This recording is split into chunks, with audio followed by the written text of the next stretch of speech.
2nd and 9.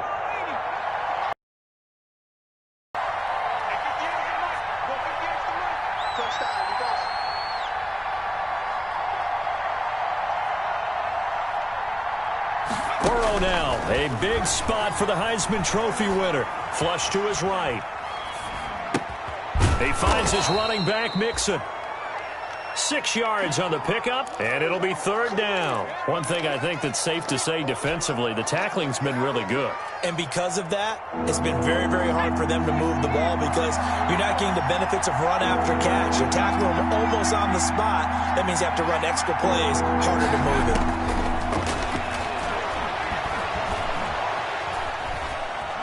Buying time to his left. He gets this in the hands of Mixon. And he is going to have a Bengals first down as they're able to get the 3rd down conversion. 27 yards there on a very nice 3rd down conversion.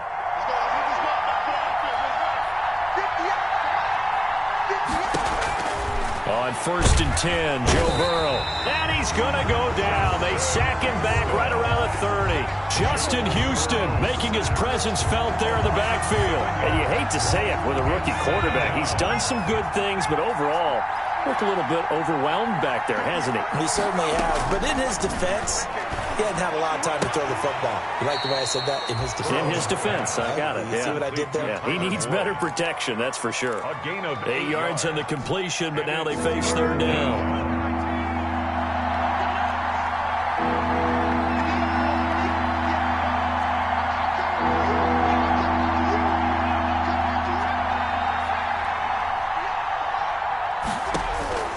Out of the gun, it's Burrow.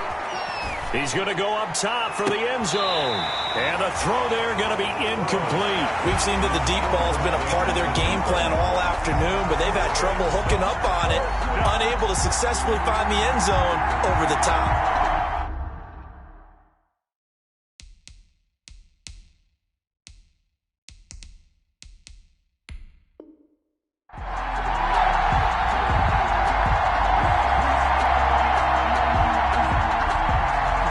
So on 4th down, out trots the kicker in a big spot here. He connected on his first. This time it's 39 yards away.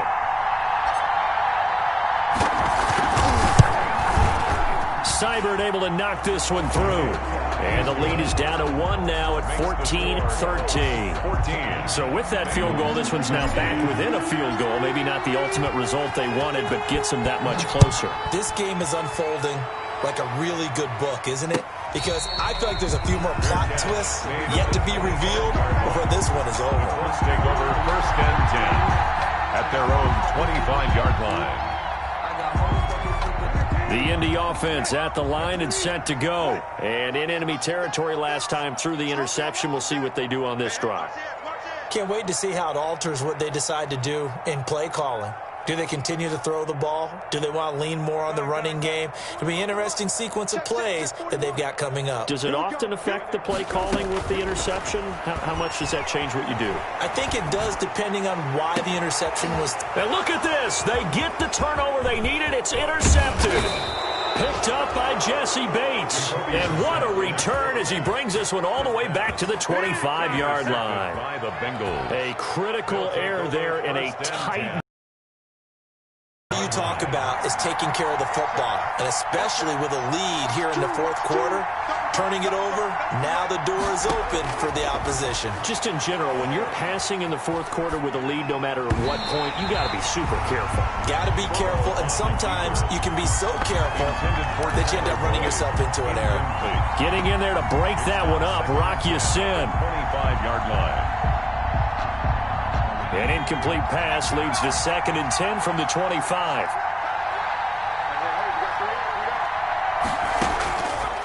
Here's Burrow setting up to throw it. Got an open man. That's C.J. Uzomah. They do get a couple, but they'll be left staring at a 3rd and 8 coming up.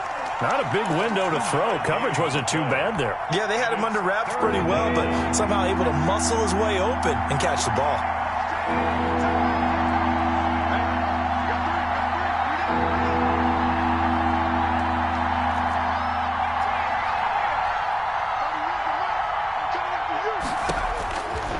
third down. Burrow. Throwing right, and that's complete. And down inside the 15, shy of the 10. Burrow to Boyd there for the Cincy first. What a throw right there for the first down. He has taken some real punishment in this game, but still standing in the pocket, completing that one. He's a flat-out warrior. There's no question about that. How about him stepping up into the teeth of the rush and delivering there for that big strike and that big pickup? Mixon with a first down carry. And here he'll get it down to the 7. 5 yards is the tally on first down. That brings up 2nd and 5. And that's exactly what you want on a first down run. Pick up 5 yards, bring up 2nd and 5. The defensive line, though, they've got to figure out a way to out-leverage the guys up front because the offensive line is winning at the point of attack. The first down run got 5. Here's 2nd and 5.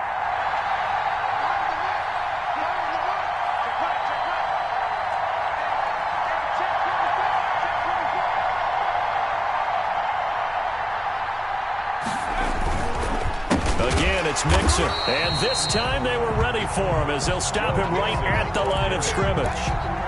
This will be a loss of 3, and now a much tougher third down looming.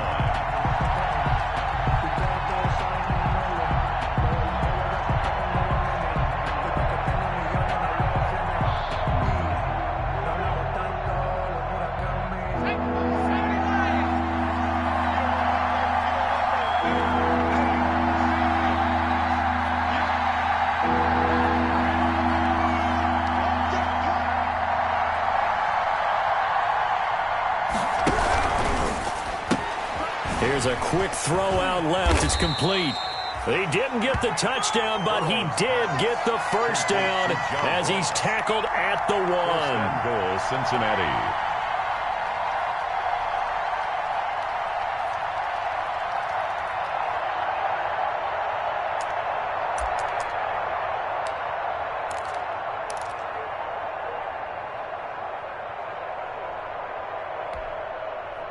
They come out with 1 back and 3 tight ends.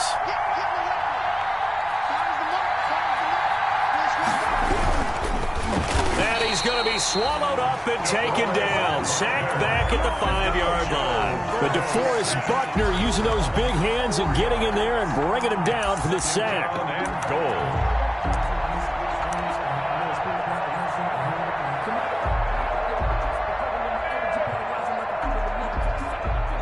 Fourth quarter, 2 minutes on the clock in a tight 1-point game.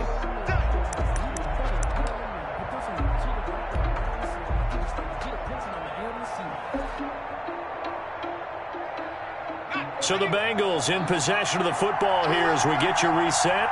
And they're knocking on the door. 2nd and goal now in a 1-score game. Burrow gets this one quickly out wide. And he will take it on in for a Bengals touchdown.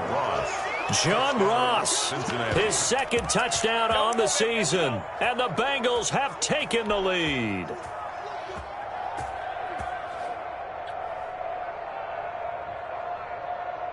Here we go now as we get set for a big 2-point conversion. They'll let Mixon try and run it in. And it is incomplete, so they can't convert for 2. And now the lead stays at 5. Colts, 14. Following the touchdown, here's Seibert now to kick it off. Taken in the end zone. And he'll decide to not bring this one out as their drive will begin at the 25. 5-yard line.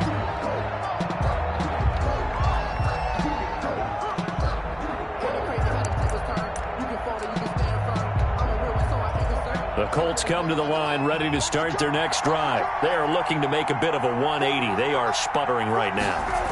And frankly, I think it's time to pull your playmakers together and say, we need you to get us back on track and get us going in the right direction. So you're calling plays geared to them. Not necessarily what you look at your plays, oh, this hurts the defense. I want the ball in the hands of X, Y, and Z and see if we can move forward. So don't get too cute. Go to the playmakers.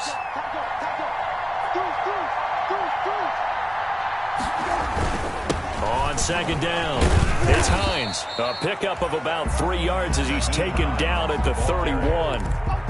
Just not a whole lot of room to operate there on that carry. No, not at all. They did a really nice job staying in their proper places and not allowing any lanes to open up.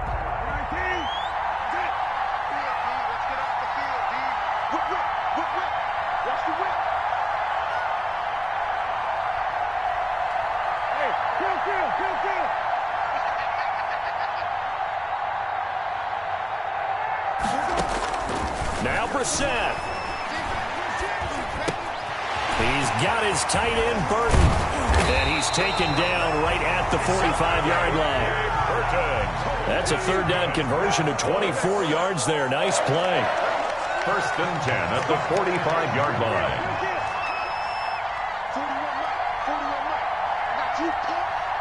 41 to Mike. 41 to Mike. Check 41. You must be true. Check nickel. They'll look to throw. Now a desperation throw deep downfield. And it's intercepted at the goal line. William Jackson with a pick. And a big turnover there as his guys will get the football back. At their own 20-yard line.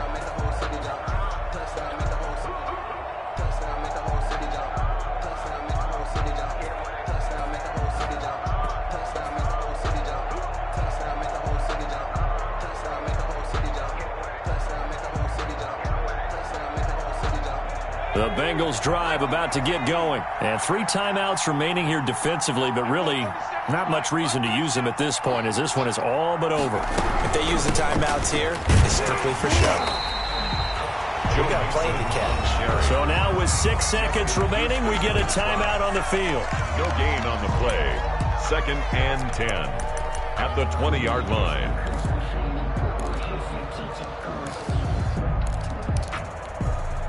So after the run for no gain, here's 2nd and 10.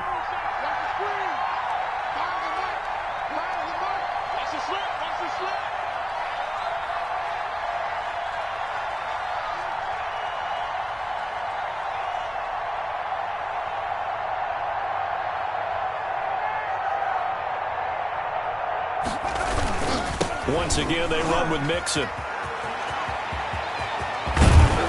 And he takes this up to the 40-yard line before being corralled. Today's final score. So this one in the win column now for the Cincinnati Bengals. And it was their defense that really made the statement after the break. They pitched the second half shutout. Yeah, think about the team that just got vanquished. They did score in the second quarter. Do you think they thought at all that that would be their last points of the game? No, but what a second half. The adjustment, whatever they did in the locker room, it certainly worked. It certainly did, and you're exactly right. Whether it was an adjustment, whether it was just more focus on what they planned to do going in, whether they just played better, whatever it was, it all came together in the second half, and no points were allowed. That's a great way to close them out.